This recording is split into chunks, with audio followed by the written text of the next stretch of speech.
महाभारत का युद्ध केवल राज्य के लिए नहीं था। यह युद्ध प्रतिशोध, न्याय और अधर्म के विनाश की घोषणा थी।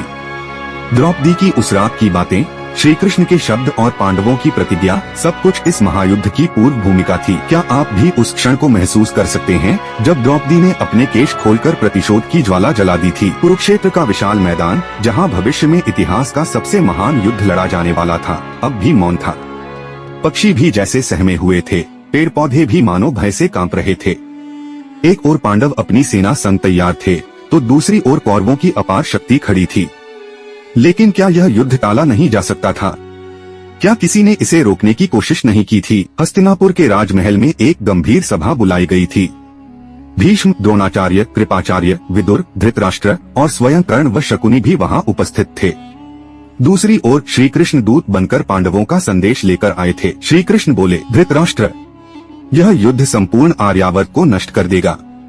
क्या तुम अपने पुत्रों की हठधर्मिता को रोकने का प्रयास नहीं करोगे? धृतराष्ट्र मौन रहे, लेकिन दुर्योधन क्रोधित हो उठा। माधव, यह युद्ध होगा और अवश्य होगा। हस्तिनापुर का राजदरबार, सिंहासन पर दुर्योधन आसीन है, उसके बगल में शकुनी मुस्कुरा रहा है। सभा में सभी कौरव, भीष्म, द्रोण, कृपाचार्य और अन्य राजपुरुष उपस्थित थे। श्री कृष्ण गंभीर स्वर में, दुर्योधन, मैं यहाँ एक अंतिम प्रयास के साथ आया हूँ। पांडवों ने वर्षों तक वन में कठिन कष्ट सहे हैं। उन्होंने अन्याय को सहन किया, लेकिन अब समय आ गया है कि न्याय हो। हम युद्ध नहीं चाहते, बस अपना अधिकार मांगते हैं। केवल 5 ग्राम भूमि दे दो, ताकि पांडव शांति से रह सकें। दुर्योधन हंसते हुए तिरस्कार से, बस 5 ग्राम? इतने वर्षों की तपस्या के बाद पांडवों की हिम्मत इतनी? 5 ग्राम भूमि? नहीं माधव, मैं सुई की नोक के बराबर भी भूमि नहीं दूंगा।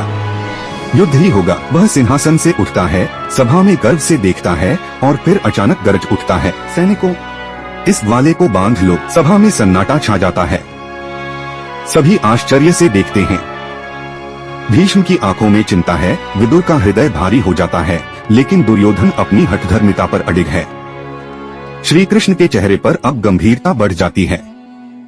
उनकी आंखों में दिव्य अग्नि जल उठती है। श्री कृष्ण सावधान करने वाले स्वर में, दुर्योधन, जब नाश मनुष्य पर छाता है, पहले विवेक मर जाता है।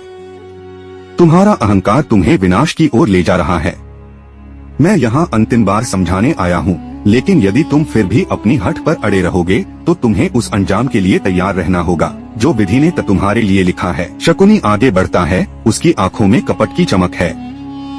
वह मुस्कुराता है और व्यंग्य करता है। शकुनी धीरे से तिरस्कारपूर्ण स्वर में, माधव, क्या हमें डराने आए हैं? यह हस्तिनापुर